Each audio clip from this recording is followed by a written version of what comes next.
जितना मैंने आपको कल तक पढ़ाया था एजीएम के बारे में, उसकी शॉर्ट नोट कैसे लिखनी है मैंने आपको बता दिया। सबसे पहले देखो यहाँ पे मीनिंग चाहिए, क्या चाहिए? हमने मीनिंग क्या लिखा? पहले मीनिंग एनुअल जनरल मीटिंग का क्या लिखेंगे? The meeting of share holders which is held by company every year after the completion of financial year, उसको बोलेंगे एनुअल जनरल मीटिंग। फिर टर्म्स, अब टर्म्स में यहाँ पे दो आएंगे टर्म्स। पहला लिखा है यहाँ पे, in this meeting there should not be a gap more than 15 months between two annual general meeting, या तो आप लिख सकते हो the interval between two AGM should not be more than 15 months, चलेगा। दोनों में से कोई भी एक स्लैश किया है, ऑब्लिक किया है, कोई भी एक लेना है आपको। फिर दूसरा कंडीशन था यहाँ पे, hello, this meeting should be held in 6 months in 6 months after the completion of financial year, financial year complete के 6 महीने के अंदर आपको करना है। कल जो मैंने बताया था वो सब आपको लिख के दिया है यहाँ पे इंग्लिश में। इसके बाद यहाँ पे दिया नोटिस। अब मिनिमम 21 डेज नोटिस चाहिए प्रायर, तो लिखना कैसे है वो देखिए। यानी इन शॉर्ट एजीएम के बारे में जितना आ रहा है डेटा ऐसे प्रेजेंट करते जाओ। इसके बाद क्वारम। अब क्वारम मैंने कल प्राइवेट कंपनी के लिए नहीं बताया था, ओनली पब्लिक कंपनी का एजीएम बताया था। तो सर क्या प्राइवेट कंपनी में क्वारम देखती है या एजीएम कंडक्ट करती है? यस, प्राइवेट कंपनी हो या पब्लिक कंपनी हो, दोनों कंपनीज को अपना एजीएम हर साल हेल्ड करना ही पड़ता है मेंबर्स के लिए। अब प्राइवेट कंपनी के लिए मिनिमम कितने लोग चाहिए? 2 लोग चाहिए minimum 2 members required for AGM of private company. और पब्लिक कंपनी के लिए तो मैंने आपको बता दिया था अलग अलग मेंबर के ऑर्डर्स। कितना? 1000 तक के अगर मेंबर रहे तो 5, 1000 से 5000 रहे तो 15, और 15000 से ऊपर रहे 30, 5000 से ऊपर है तो 30, जितने भी रेफर 1 लाख 2 लाख मेंबर चलता। क्लियर? तो जितना मैंने कल आपको लिखाया मतलब समझाया था उतना मैंने आपको इंग्लिश में लिख के दिया है। इस तरीके से आपको प्रेजेंट करना है पूरा। क्लियर? चलिए अब यहाँ पे हम आते हैं आगे का मुद्दा। एजीएम अभी तक खत्म नहीं हुई है। अब यहाँ पे टाइम एंड डेट लिखो। अब सुनो यहाँ पे, अब लॉ का कंडीशन क्या है? कोई भी एजीएम जो है वो वर्किंग आवर्स और वर्किंग डे में होना चाहिए। Time and day, time and कर दो, and date. Time and date लिखे कि डे लिखे? डेट, ठीक है। अब देखो ये सब जो मैंने आपको ऊपर बताया ये क्लास में डिस्कस करके हुआ सब कुछ डेटा। वैसे अब यहाँ पे भी ये डेटा हम क्लास में डिस्कस करके करने वाले हैं। अब सुन लीजिए, मैंने कहा था आपको एक भी बुक का कंटेंट हम लिखेंगे नहीं। हाँ ध्यान दो उधर, प्लेस के लिए अलग से कॉलम बना लेंगे। मैंने आपको बताया रजिस्टर ऑफिस के अंदर चाहिए कोई भी, है ना। मैंने आपको ये एड्रेस क्लॉज में बताया था, याद करो। कोई भी ऑफिशियल मीटिंग जो होंगी वो कहाँ होंगी? जहां जिस सिटी के अंदर आपने रजिस्टर्ड एड्रेस लिखा हुआ है, रजिस्टर ऑफिस की। हाँ चलो बताओ अब यहाँ पे टाइम डेट एंड प्लेस कर दूं? चलो कंबाइन कर दो, कोई बात नहीं। लास्ट पॉइंट है हमारा टाइम डेट एंड प्लेस। हाँ चलो कैसे लिखेंगे इसको बताओ। हाँ बताओ।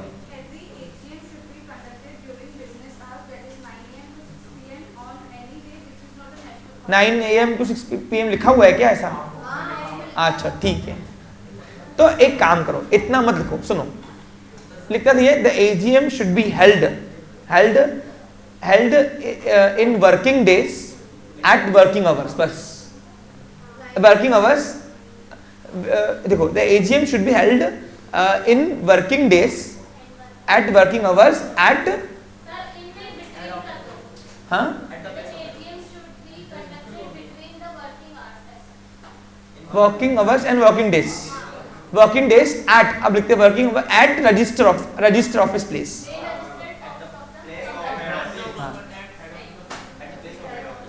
Eight the place of head office, चलेगा, ठीक है, लिख लीजिए। अच्छा अगर तादाद बढ़ी हुई रही तो रजिस्टर ऑफिस में कैसे करेंगे हम लोग? तो उसके नियर बाय चलता है, सिटी वही चाहिए। क्या चाहिए? सिटी वही चाहिए, ठीक है। लिखो क्या लिखेंगे बताओ, बोलो एक बार फिर से। The AGM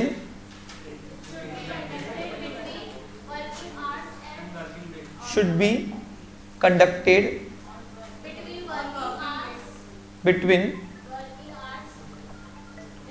working hours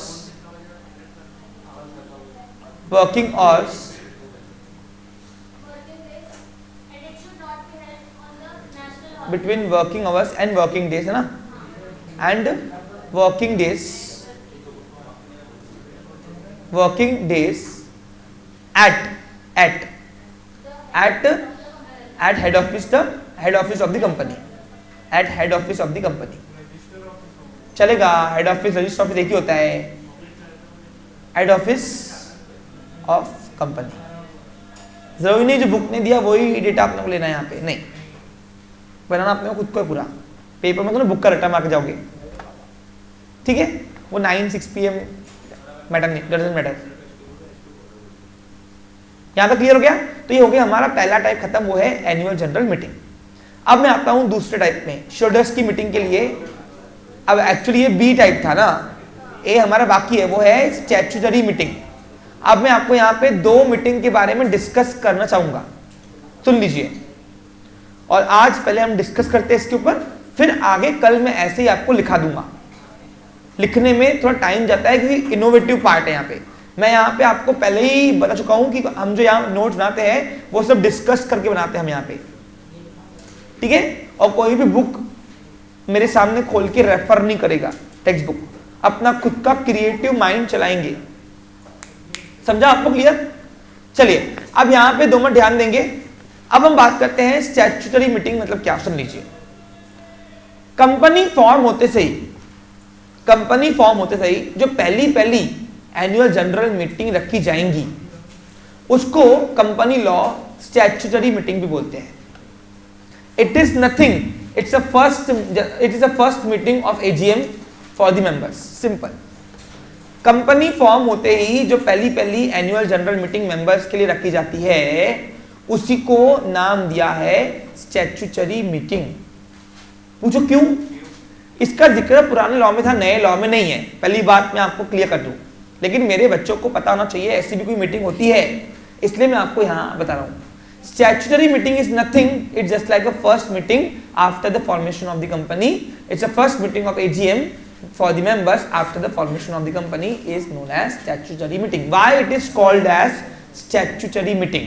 अब सबसे पहला मुद्दा ये सुन लीजिए, क्योंकि पहले क्या होता था, पुराना लॉ यानी कौन सा लॉ, इंडियन कंपनीज एक्ट 1956 के अंदर जो कमेंसमेंट ऑफ बिजनेस सर्टिफिकेट था वो आरओसी हमें बाद में देता था। बाद में यानी क्या, वो बोलते था पहली मीटिंग हेल्ड कर दो मेंबर्स की, हेल्ड की है उसका कुछ प्रूफ दो हमारे पास, रिटर्न रिकॉर्ड दो हमारे पास, और वो रिटर्न रिकॉर्ड आप सबमिट करोगे तब भी जाके मैं आपको कमेंसमेंट ऑफ बिजनेस सर्टिफिकेट दूंगा। लेकिन नए एक्ट में अब उसका प्रोविजन निकाल दिया है, इसलिए नए एक्ट के अंदर आप जब टेक्स्ट बुक पढ़ते हो तो उसके अंदर स्टैट्यूटरी मीटिंग का कोई नाम दूर तक नहीं है। लेकिन आज भी अगर हम फॉर्मल लैंग्वेज में कॉर्पोरेट वर्ल्ड की बात करें, कॉर्पोरेट लैंग्वेज की बात करें, तो जो पहली मीटिंग होती है ना, annual general meeting, company form होते सही, उसको नाम दिया है स्टैट्यूटरी मीटिंग। तो statutory meeting is nothing just like a first AGM after formation of the company. इसीलिए कल मैंने आपको डायरेक्ट स्टैट्यूटरी मीटिंग नहीं पढ़ाया था। पहले मैंने आपको क्या पढ़ाया सार्थक? क्यों पढ़ाया? क्योंकि स्टैट्यूटरी मीटिंग और कुछ नहीं है, पहली मीटिंग कंपनी फॉर्म होते सही जो मेंबर्स के लिए रखी जाती है उनको बोलते हैं एनुअल जनरल मीटिंग। यानी कभी भी कंपनी फॉर्म होते सही जो पहली मेंबर्स की मीटिंग रखेंगी कभी भी, तो उसको एनुअल जनरल स्टैट्यूटरी मीटिंग कहते हैं। स्टैट्यूटरी मीटिंग क्यों कहते थे? स्टैट्यूटरी का मतलब है जो लॉ से ली गई मीटिंग है, यानी पहले ये मीटिंग रखना कंपलसरी था। अब नए एक्ट में ये मीटिंग का कोई प्रावधान नहीं है, इसलिए इसको निकाल दिया है। इसलिए आपको अभी 2 ही मीटिंग के बारे में डिस्कस करना है, वो है एनुअल जनरल मीटिंग और एक्स्ट्रा ऑर्डिनरी जनरल मीटिंग। अब इसके ऊपर आप लिख लोगे क्या? क्या लिखोगे बताओ?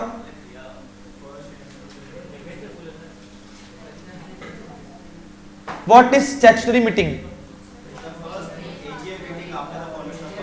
हाँ, it is the first meeting held by company after the incorporation. Yes, after the incorporation is known as statutory meeting. It is a meeting for members held by company after the formation of या after receiving certificate of incorporation, after receiving certificate of incorporation। समझा आपको clear? तो ये आपको लिखना है इसके अंदर पूरा, इसलिए मैंने आपको इसके लिए डेटा का जगह बहुत कम छोड़ा है आपको। देखो क्योंकि इसमें और कुछ नहीं है। एनुअल जनरल मीटिंग समझ में आ गया तुमको, ऑटोमेटिकली स्टैट्यूटरी मीटिंग समझ में आ जाएगा, और कुछ नहीं है। आगे बढ़ू अभी। अब नेक्स्ट टाइप है थर्ड। देखो जिसके ऊपर डिस्कस करना है मैं खुद होगी करता हूं, जिसके ऊपर नहीं करना है मैं टाइम पास यहां पे बैठ के कराऊंगा नहीं। अब आते हैं एक्स्ट्रा ऑर्डिनरी जनरल मीटिंग के बारे में। Extra ordinary general meeting is also called as EGM। EGM it's a emergency meeting for the members held by company between two annual general meeting, and that meeting is called as extraordinary general meeting। देखो नाम से ही clear cut है, extra ordinary general meeting यानी क्या? यानी जब company, एक minute बेटा, व्हाट इज EGM सुन लीजिए। जब भी कोई मोशन शेयर होल्डर से पास कराना है और नेक्स्ट AGM आने में देरी है, लेकिन वो जो प्रपोजल है यानी वो जो मोशन है उसको हम नेक्स्ट AGM तक के रख सकते नहीं है, लेकिन लॉ बोलता है ये जो मोशन है यानी प्रपोजल है, ये रिजोल्यूशन आपको शेयरहोल्डर से ही पास करना है मीटिंग में। तो तब कंपनी के पास ऑप्शन क्या? तो कंपनी के डायरेक्टर के पास पावर है कि वो एक इमरजेंसी मीटिंग 2 साल के बीच में मेंबर्स की मीटिंग हेल्ड करे, और उस इमरजेंसी मीटिंग को हमने नाम दिया है extra ordinary general meeting. It is nothing just like a shareholders meeting conducting between 2 AGM। 2 AGM ने क्या? एक जो हो गई और एक जो आने वाली है। जब 2 एनुअल जनरल मीटिंग के बीच में कोई इमरजेंसी मीटिंग मेंबर्स के लिए रखी जाती है, काय के लिए? कि कुछ मोशन, कुछ प्रस्ताव ऐसे होते हैं जिसको हम अगले AGM तक के वेट नहीं कर सकते, कंपनी को फाइनेंशियली लॉस सफर करना पड़ सकता है, और वो जो मुद्दा है वो कंपनी को शेयर होल्डर से ही पास करना है, डायरेक्टर के पास उसका पावर नहीं है। तो तब कंपनी के डायरेक्टर्स के पास पावर आता है कि वो अपने मेंबर्स के लिए एक इमरजेंसी मीटिंग हेल्ड करे, उसको नाम दिया एक्स्ट्रा ऑर्डिनरी जनरल मीटिंग। समझा आपको क्लियर? और यही इंग्लिश में आपको लिखा हुआ है, देखो लिखा हुआ है क्या है?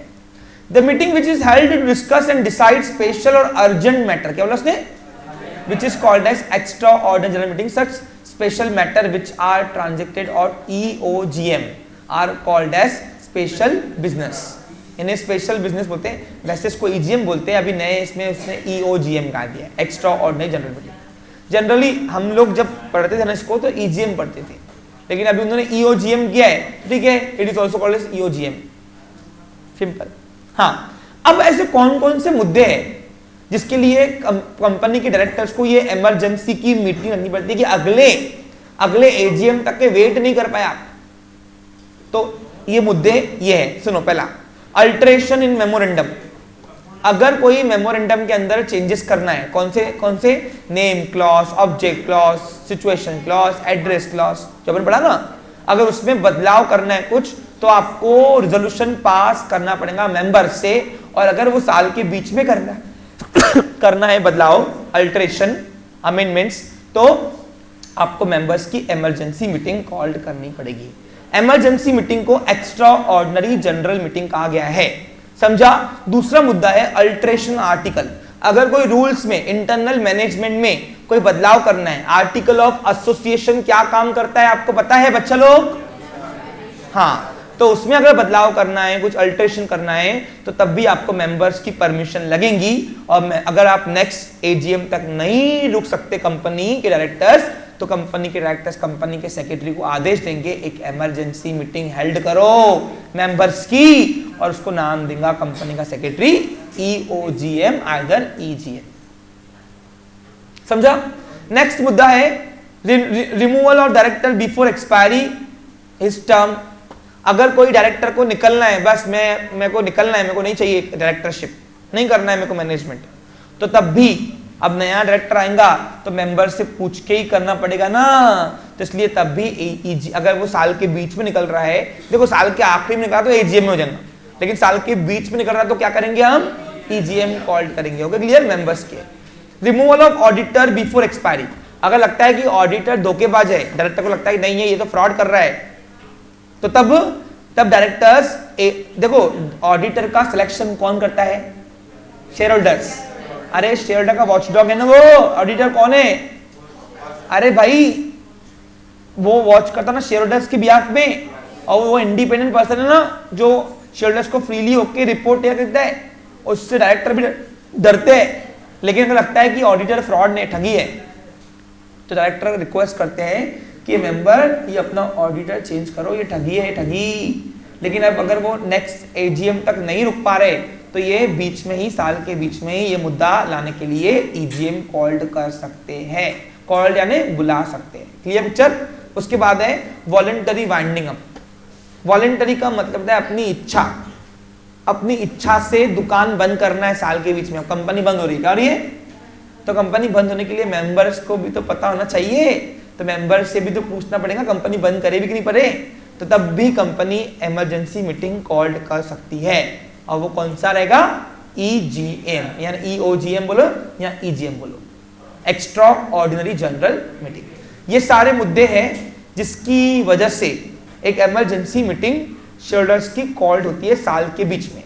अगर एक्स्ट्रा ऑर्डिनरी जनरल मीटिंग को बोलेंगे तो कैसे बनेगा बताओ, the meeting of members which is held between two annual general meeting. Two यानी कौन सी, एक जो हो गई और एक जो आने वाली है, it is known as extra ordinary general meeting. It is also called as emergency called meeting of the members. समझो आपको क्लियर। हाँ, अब यहाँ पे इमरजेंसी बोल तो आज कल बुलाना है, आज नोटिस, ऐसे नहीं, कम से कम यहाँ पे भी कम से कम 21 दिन पहले नोटिस देना कंपलसरी है। कहाँ लिखा हुआ है नोटिस, हाँ एक मिनट, यहाँ दिया हुआ होना चाहिए, ईजीएम के बारे में लिखा होना चाहिए। यहाँ पे लिखा हुआ है कि कुछ बुक में है लिखा हुआ।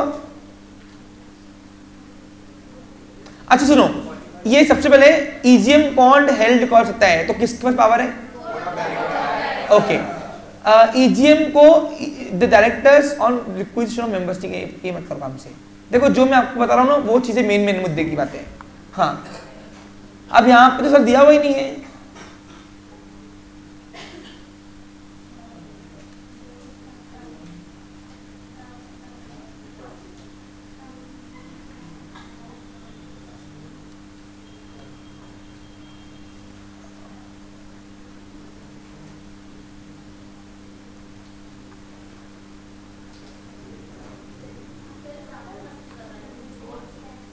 सुनो, एक बात तुमको मैं आप भी बता रहा हूं, 12th में आएंगी, वो है एनसीएलटी। एनसीएलटी का मतलब है नेशनल कंपनी लॉ ट्रिब्यूनल। अब सर ये कौन है बताऊं, सुनो, वैसे इसको भी 21 दिन पहले एटलीस्ट नोटिस देनी पड़ती है। अरे तुमको समझ में आ रहा क्या, हाँ 21 दिन पहले इसको भी नोटिस देनी पड़ती है। अच्छा सर इसमें कॉरम कितना रहेगा, सेम कॉरम रहेगा, क्योंकि ये और कुछ नहीं है, ये मेंबर्स की ही मीटिंग है, तो इसमें जो कॉरम अपने एजीएम में लिखा ना वो यहाँ पे कॉरम रिक्वायरमेंट चाहिए। समझा आपको क्लियर। अच्छा अब यहाँ पे सुनो, अगर कोई रीजन से कंपनी ईजीएम हेल्ड नहीं कर सक रही, करना चाहिए ऐसा लगता है लॉ को, गवर्नमेंट को, तो तब कंपनी के बिहाफ में NCLT extra ordinary general meeting held करती है। अब सर ये एनसीएलटी कौन है, सिंपल बताऊं कि हार्ड, तो ये है सेपरेट कोर्ट कंपनियों का। कंपनियों के सारे मुद्दे जो है ना मुद्दे, वो एनसीएलटी संभालता है। कि कोई कंपनी ठगी कर रही है, कंपनी की कोई भी केस जाते ना केस, वो एनसीएलटी संभालता है। एनसीएलटी किसके अंडर में आता है बोलो, एनसीएलटी एमसीए के अंडर में आता है। यानी कंपनी के सारे मुद्दे पहले एनसीएलटी के बताता है, एनसीएलटी डिसाइड करता है कि इसको कौन सी पनिशमेंट देनी है कंपनी को, अगर कंपनी कोई ठगी कर रही है तो, ठगी यानी डिफॉल्ट कर रही है, डिफॉल्ट तो एनसीएलटी का जिक्र आगे आएगा बच्चा लोग, एनसीएलटी का जिक्र आगे आएगा, तो please be aware for that. NCLT simple और कुछ नहीं है, कंपनी के जो भी मुद्दे होते हैं ना मुद्दे, वो एमसीए किसको देती है? एनसीएलटी। देखो एमसीए ने ना अलग अलग कंपनियों के डिपार्टमेंट है, सब डिपार्टमेंट। एक का काम है लॉ बनाना, एक का काम है लॉ को एग्जीक्यूट करना, एक का काम है निगरानी रखना। देखो सेबी है, आरओसी है, एनसीएलटी है, ये सब किसके किसके ब्रांच है? एमसीए के, मिनिस्ट्री ऑफ कॉर्पोरेट अफेयर्स। ये सब उसके सब डिपार्टमेंट से। समझा आपको क्लियर? और सबका काम क्या है? एक ही काम है, कंपनियों को चलाना, इंडियन कंपनीज को चलाना इंडिया के अंदर। कोई डाउट इसमें? अब सर इसमें कितने दिन पहले नोटिस भेजनी पड़ती है, क्या करनी पड़ती है, वो हम नेक्स्ट सेशन में जिक्र करेंगे और इसके ऊपर हम लिखेंगे भी। जैसे हमने एजीएम लिखा ना, वैसे ही इसको भी हम लिखेंगे वैसे ही। Clear picture? एनसीएलटी करेगा, देखो लिखा हुआ है ना, क्या लिखा है पढ़ो। If due to any reason it is impracticable for the company to hold extraordinary general meeting, then NCLT can order the company to hold it. समझा आपको क्लियर? यानी कोई मुद्दे ऐसे हैं जो एमसीए को, गवर्नमेंट को लगता है कि नहीं ये मुद्दे तो मेंबर्स से ही पास होने चाहिए, और फिर भी बावजूद इसके कि कंपनी इमरजेंसी मीटिंग हेल्ड नहीं कर रही है मेंबर्स की, यानी ईजीएम नहीं कर रही है, तो एनसीएलटी आदेश देगा, ये मुद्दे आपके लिए पास होने वाले राइट्स नहीं है आपको, डायरेक्टर्स फटाफट ओजीएम हेल्ड करो और उसमें पास करो ये मुद्दे। मुद्दे आने कौन से? मोशंस। अच्छा अल्टीमेट गोल क्या है मीटिंग का? मोशंस। क्या चाहिए? मोशन है तभी मीटिंग है। समझा क्या आपको क्लियर? मोशन नहीं है तो no need to conduct the ये एक्स्ट्राऑर्डिनरी, लेकिन एजीएम रखनी पड़ती है। समझा क्या आपको क्लियर? कोई डाउट नहीं इसमें? तो कल इसको हम लिखेंगे जैसे हमने आज लिखा। Have a nice day, take care. अब मेरा पहला पार्ट खत्म होता है, कौन सा बोलो? शेयरहोल्डर्स की मीटिंग। कल हम जाएंगे directors meeting. Have a nice day, take care.